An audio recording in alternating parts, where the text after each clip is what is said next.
कहते हैं नशा नाश का कारण है। यह जानते सभी है, लेकिन मानते बहुत कम लोग हैं।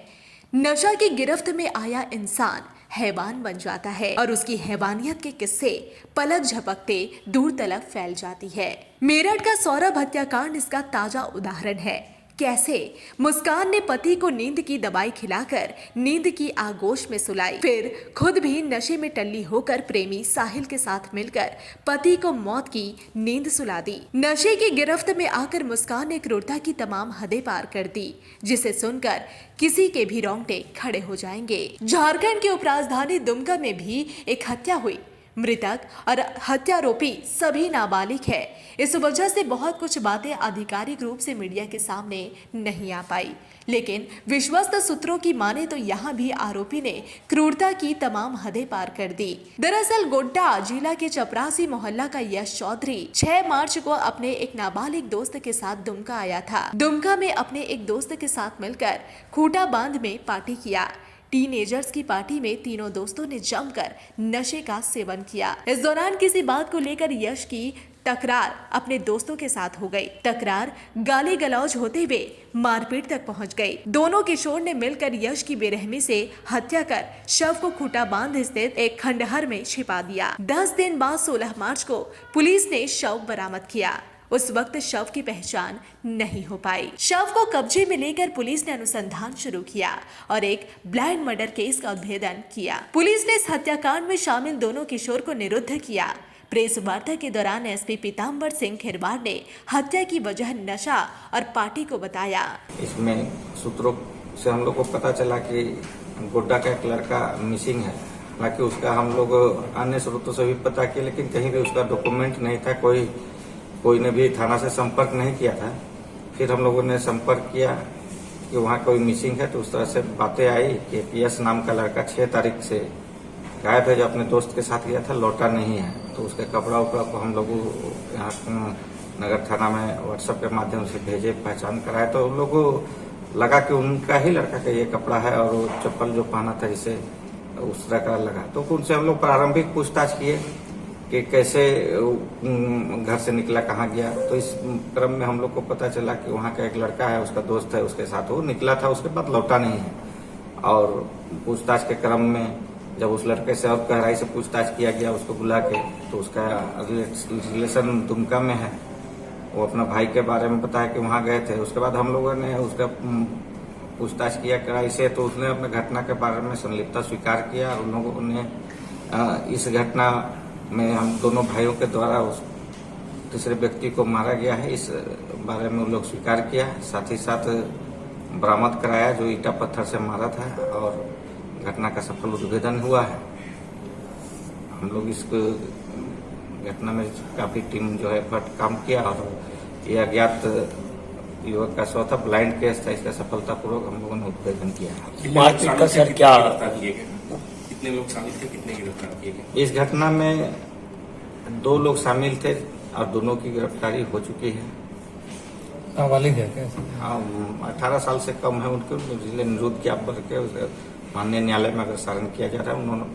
उन लोगों ने अपनी संलिप्तता इस घटना में स्वीकार की है। फुफेरा भाई हैं दोनों अभियुक्त। किस तरह का प्रोफाइल है सर इन दोनों का? साधारण परिवेश के हैं, पढ़ते लिखते भी बोलते हैं और काम भी करते हैं, मजदूरी वगैरह। और ये घटना का कारण इन लोगों के द्वारा बताया गया कि आपस में बैठ के पार्टी कर रहे थे। इसी में कुछ बात को अनबन हुआ, गाली गलौज किया, जिसमें आपा खो दिया, माँ बहन की गाली लगा कर दिया। इसी बीच में मारपीट शुरू हुआ और बात बढ़ते बढ़ते जाते दोपहर, तो उसी में एक की मृत्यु हो गई। 2 किशोर ने मिलकर तीसरे किशोर को मौत की आगोश में सुला दिया। सूत्रों की माने तो दोनों किशोर ने क्रूरता की तमाम हदें पार कर दी। ईंट से कूचकर हत्या की, शव को खंडहर में छिपाया। मरने के बाद यश की एक आंख निकाल ली, जबकि दूसरी आंख फोड़ डाला। एक आरोपी तो नशे में इस कदर टल्ली हो गया कि रात भर शव के बगल में सोया रहा। बहरहाल पार्टी और हत्या के बीच बात जब नशा तक पहुंची तो प्रशासन चौकन्ना हुई।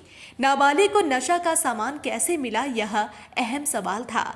यह भी जानकारी मिली कि मेडिकल स्टोर पर मिलने वाली प्रतिबंधित दवा को किशोर ने नशा के लिए उपयोग में लाया। इसके बाद प्रशासन सक्रिय हुई। नशा के कारोबार करने वालों पर ताबड़तोड़ कार्रवाई शुरू हुई। मोरटंगा केवटपाड़ा में गांजा की बिक्री में पिता पुत्र को गिरफ्तार कर जेल भेजा गया। एसडीओ कौशल कुमार के नेतृत्व में टीम गठित कर मेडिकल स्टोर में ताबड़तोड़ छापेमारी की गई।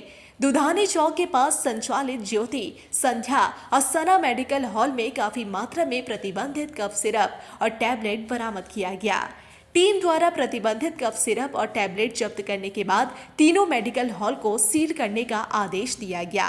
इस मामले में 2 लोगों को पूछताछ के लिए हिरासत में भी लिया गया है। इस बाबत एसडीओ कौशल कुमार ने कहा, दुमका में लगातार शिकायत मिल रही थी कि बड़े पैमाने पर प्रतिबंधित दवा की बिक्री हो रही है। शिकायत के आलोक में एसडीपीओ विजय कुमार महतो और असिस्टेंट डायरेक्टर ड्रग उत्कल मणि के साथ संयुक्त रूप से छापेमारी की गई। मेडिकल स्टोर से जब्त दवाई बगैर डॉक्टर के प्रिस्क्रिप्शन के नहीं देना है। बावजूद इसके शिकायत थी कि मेडिकल हॉल में प्रतिबंधित दवा की बिक्री बगैर डॉक्टर के प्रिस्क्रिप्शन के ही दी जा रही थी, जिसका इस्तेमाल युवा पीढ़ी नशे के रूप में करते हैं।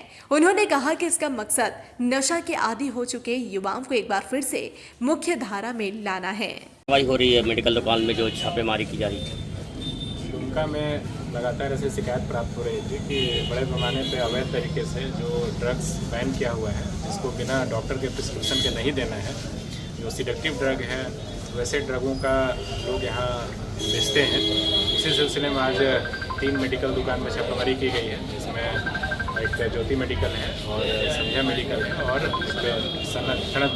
सना मेडिकल है, जिसमें छापेमारी की गई। छापेमारी दल में हमारे ड्रग इंस्पेक्टर हैं, असिस्टेंट डायरेक्टर ड्रग हैं, डीएसपी साहब हैं और एग्जीक्यूटिव मजिस्ट्रेट की टीम है। सभी लोग के द्वारा संयुक्त रूप से छापेमारी की गई है और बड़े पैमाने पे इस तरह का जो बैन ड्रग है उसको अवैध तरीके से बेचते हुए पाया गया है।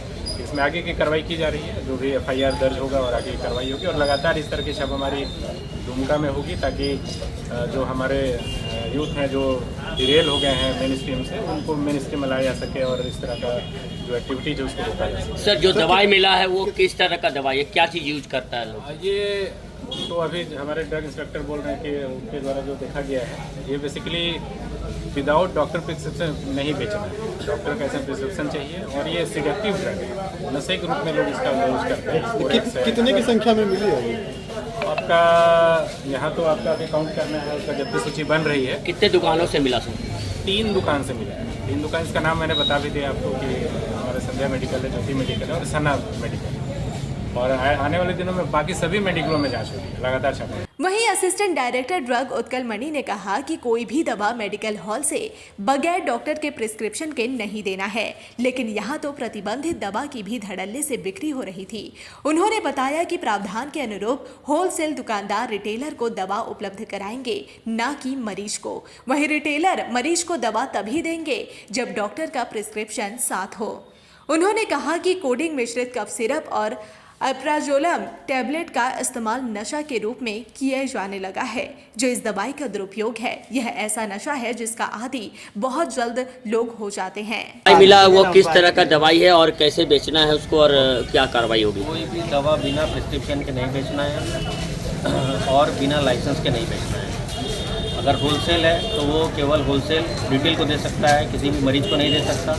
और अगर रिटेल प्रतिष्ठान है तो वो केवल पेशेंट को प्रिस्क्रिप्शन पे जितनी मात्रा लिखा है उतना ही देना है और उसके अलावा नहीं देना है। तो आज जो छापेमारी हुआ है उसमें किस तरह की दवाई मिली?